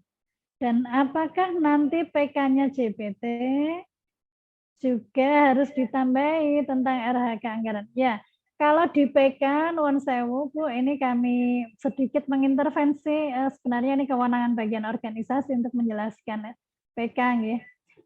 Kalau untuk JPT itu di PK-nya tidak menyantumkan pengelolaan anggaran, karena di situ yang tercantum adalah program-program, misalnya program urusan daerah, pemerintah daerah, anggarannya berapa, terus program peningkatan kapasitas SDM, anggarannya berapa. Jadi nanti di PK-nya itu tidak perlu menuliskan pengelolaan anggaran, tapi sudah dituangkan di dalam program-programnya, di dalam perjanjian kinerja. Nah, terus kemarin sempat ada yang bertanya, kalau ada perubahan perjanjian kinerja, saat ini mungkin Bapak Ibu sedang menyusun PK perubahan ya. Kalau ada perubahan PK, apakah SKP-nya berubah? Jadi secara prinsip, di dalam SKP ini akan dilakukan perubahan apabila ada 2 syarat, Bapak Ibu. 1, rencana hasil kerjanya berubah. 2, targetnya berubah. Misal ternyata Bapak Ibu masih di OPD yang sama, terus karena adanya perubahan anggaran sehingga kegiatan-kegiatan Bapak Ibu itu masih tetap sama, namun targetnya berubah atau berbeda, maka nanti Bapak Ibu tetap perlu menyusun SKP perubahan, di mana di situ akan merubah targetnya saja, tidak merubah RHK-nya. Atau kalau Bapak Ibu berubah jabatannya, mengalami kenaikan jabatan dari JF pertama menjadi JF muda, itu tentu ada beberapa hal yang perlu disesuaikan. Atau jika Bapak Ibu pindah OPD, ini juga tentu SKP-nya perlu berubah. Jadi prinsipnya apabila Bapak Ibu ada perubahan RHK, ada perubahan target, maka SKP-nya berubah. Lalu apakah dengan adanya penetapan anggaran perubahan, semua orang itu harus merubah SKP-nya? Belum tentu Bapak Ibu. Jika ternyata di RHK dan target Bapak Ibu tidak berubah, ini biasanya akan terjadi pada JF dan pelaksana. Kalau di PPTK mungkin ada perubahan, ada penyesuaian terkait dengan anggaran. Untuk JF dan pelaksana yang ada di bawah, meskipun ada perubahan anggaran, tapi SKP-nya tidak berubah, maka ya tidak perlu dia merubah SKP-nya. Nah, untuk yang mengalami perubahan itu ya cukup nanti merubah SKP-nya saja. Kalau memang RHK-nya sama atau ada penambahan RHK tapi RHK sebelumnya masih utuh. Nah, nanti penilaiannya kapan? Penilaiannya tetap di akhir periode penilaian. Kenapa ada perbedaan. Kalau hanya menambah mengurangi kok penilaiannya di akhir, iya karena aspek-aspek yang diukur di SKP Bapak Ibu, RH-nya itu kan masih ada yang utuh, ada yang tambah, ada yang hilang.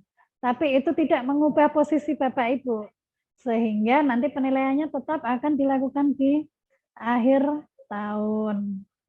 Kalau ternyata sudah direncanakan nih di awal Januari, ternyata kemudian kegiatan ini hilang karena satu dan lain sebab, nanti dievaluasinya Bapak Ibu tinggal tuliskan realisasinya 0. Nah ini nanti dari pimpinan menuliskan tanggapannya.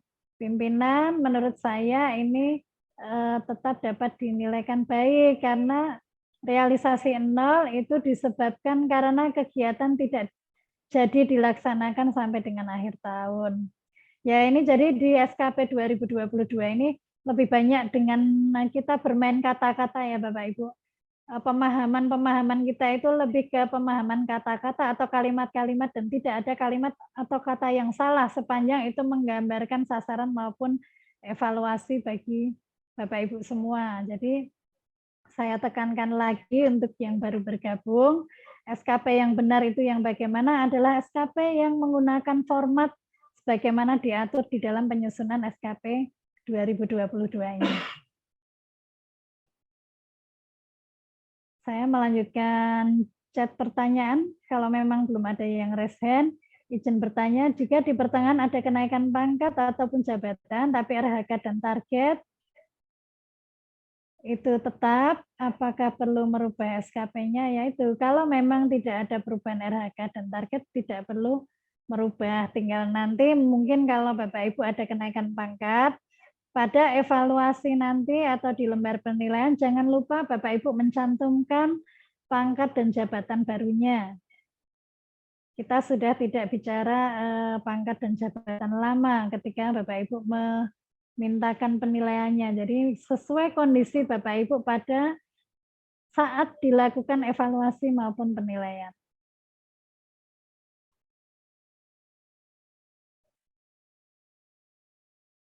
Demikian Bapak Ibu, ada pertanyaan lagi?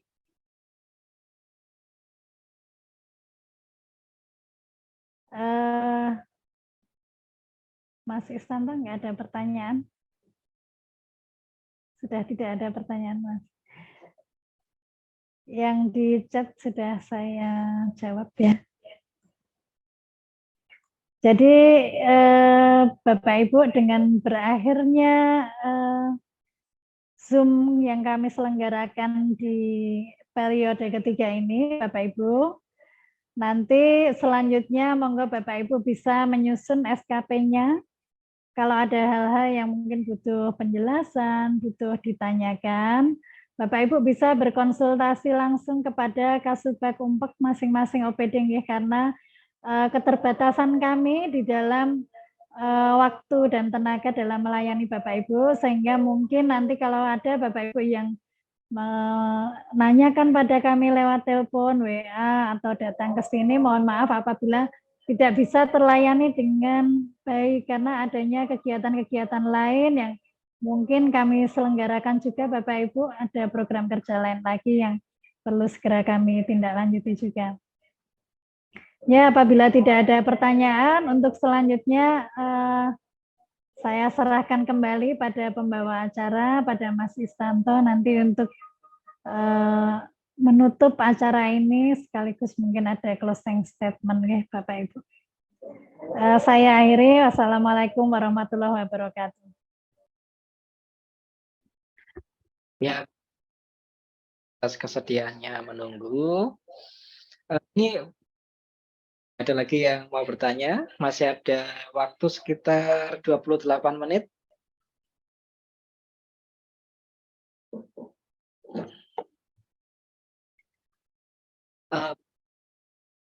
Bertanya, barangkali saya juga sambil mengingatkan lagi bahwa template SKP tahun 2022 sudah kami share di Google Drive, akan di kolom chat. Silakan nanti bisa di-download untuk buat. Selain itu, di situ juga kami sertakan pula panduan pembuatannya, dan juga pada link itu di acara ngobras ini. Jadi kami jadikan satu folder, ada folder materi. Jadi nanti yang butuh ingin melihat materi yang tadi disampaikan itu bisa membuka link yang saya bagikan di chat. Chat lagi.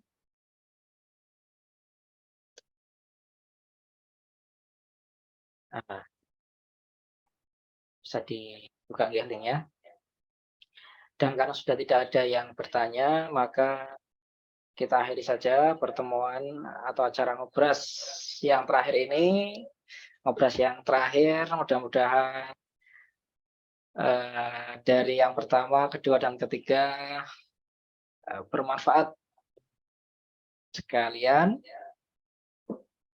Saya ada yang mau disampaikan lagi, Mbak Febri, barangkali? Ya, Mas Istanto izin menambahkan ya, Mas, mumpung belum di closing. Bapak Ibu, mudah-mudahan apa yang kita pelajari dari sejak hari Selasa sampai Kamis ini, mungkin ada yang selalu setia ikut bergabung di 3 kali, insya Allah yang saya sampaikan konsisten ya Bapak Ibu, dari hari pertama, kedua, dan ketiga secara prinsip sama. Mudah-mudahan bisa kita serap dan bisa kita aplikasikan di dalam kita nanti menyusun SKP kita. Karena ini SKP kita, perjanjian kita dengan pimpinan kita, maka kita yang paling tahu apa yang akan kita tuangkan di dalamnya. Jadi ya mungkin ada beberapa yang sifatnya jabatan atau tugasnya sama, mungkin bisa saling sharing ya, saling berbagi.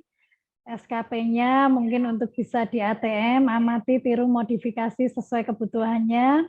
Ini kemarin sudah saya tekankan kepada para kepala sekolah, para lurah, para kepala puskesmas, para jabatan fungsional yang ada di unit-unit kerja yang sama atau yang homogen, itu untuk bisa saling sharing. Karena bisa jadi di RHK Bapak Ibu semua sama, hanya mungkin yang berbeda-beda di targetnya.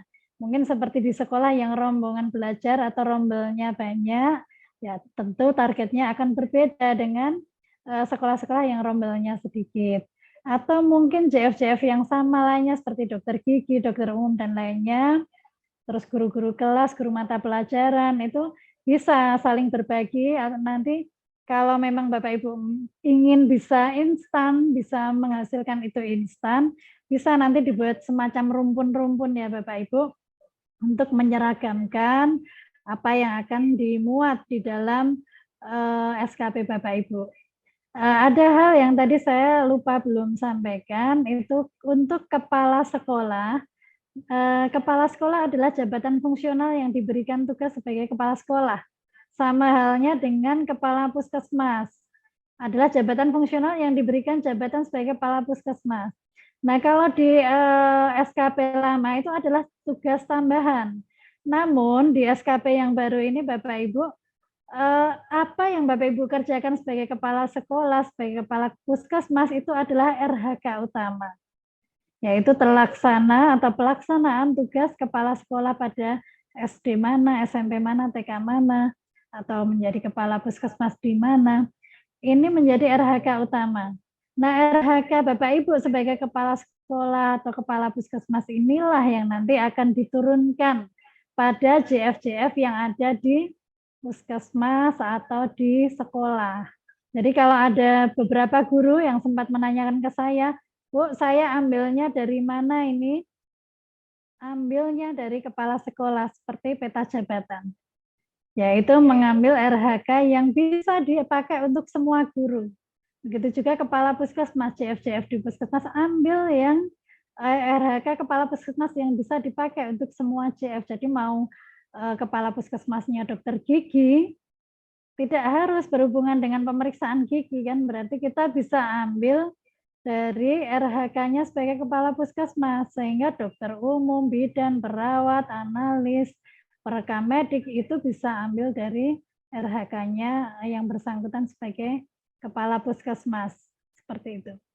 Ya, kurang lebih begitu yang bisa saya informasikan, dan mudah-mudahan tidak ada yang terlewat untuk saya sharekan atau saya saringkan pada Bapak dan Ibu semua. Saya juga belajar dari Bapak Ibu peserta semua ya, karena dari peserta ini kan karakteristiknya lain-lain, dari berbagai komposisi, dari C, A, C, F, mungkin dari CPT ya yang ikut. Ini pengayaan buat saya juga, pengetahuan buat saya juga untuk menambah hasanah saya dalam lebih mendalami SKP tahun 2022 ini. Mudah-mudahan ini manfaat-manfaat ini bisa mendorong Bapak Ibu untuk semakin tangguh atau semakin semangat dalam berkontribusi di organisasi Bapak Ibu semua. Nah, kalau selama penyampaian ini ada hal-hal yang saya kurang berkenan bagi Bapak Ibu, atau ada salah informasi ya, saya kemarin sempat salah informasi ya, perspektif penguatan internal itu saya sebutkan peningkatan internal, maaf saya kecelitut kata, mohon maaf, mohon dimaafkan Bapak Ibu segala hilaf dan kekurangan saya di dalam membawakan acara ini. Mungkin itu saja Mas Istanto yang saya tambahkan. Ya, terima kasih Mbak Febri atas closing statement-nya. Baik, karena tidak ada lagi yang mau dibahas, tidak ada yang ditanyakan juga. Mari kita akhiri ngobrol dua-dua edisi yang terakhir ini. Namun sebelumnya mohon izin untuk screenshot untuk dokumentasi acara. Mohon bisa mengaktifkan kamera dan senyum boleh. Nanti saya hitung sampai 3. Sebentar nggih. Saya siapkan dulu. Oke, slide pertama. Senyum. Terima kasih.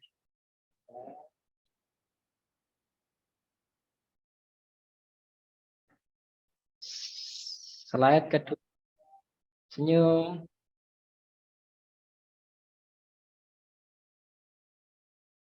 Terima kasih. Sebentar. Satu slide lagi yang terakhir. Saya simpan dulu yang tadi.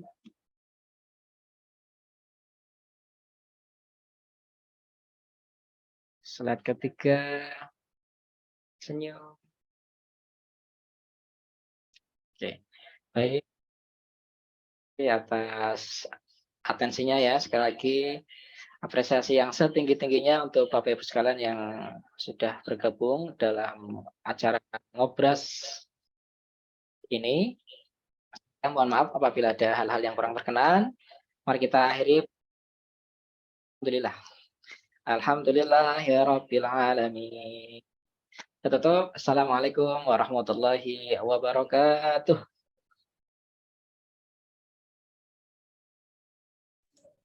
Terima kasih Mbak Febri. Terima kasih Mas Is. Iya. Sama-sama Mbak Ika. Sama-sama Mbak Ika. Terima kasih semuanya. Mbak Lia, makasih. Saya spotlight ya, biar terlihat ini yang aktif-aktif. Terima kasih Mas Is. Kalau mau di screenshot, Ya, sama-sama. monggo.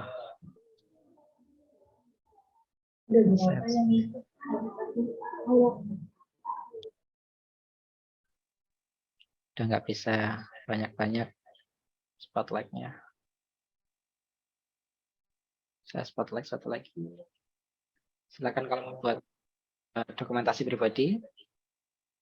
Ya, udah bermunculan tuh Mbak Ika, Mbak Sakina, ya, Mbak Lia, orang-orang cantiknya BKPSDM mulai bermunculan ini Mas Istanto. Silahkan kalau mau di screenshot untuk dokumentasi, saya spotlight.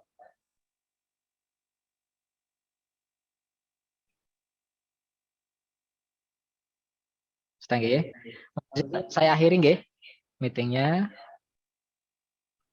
Terima kasih. Sampai jumpa lagi. Mbak.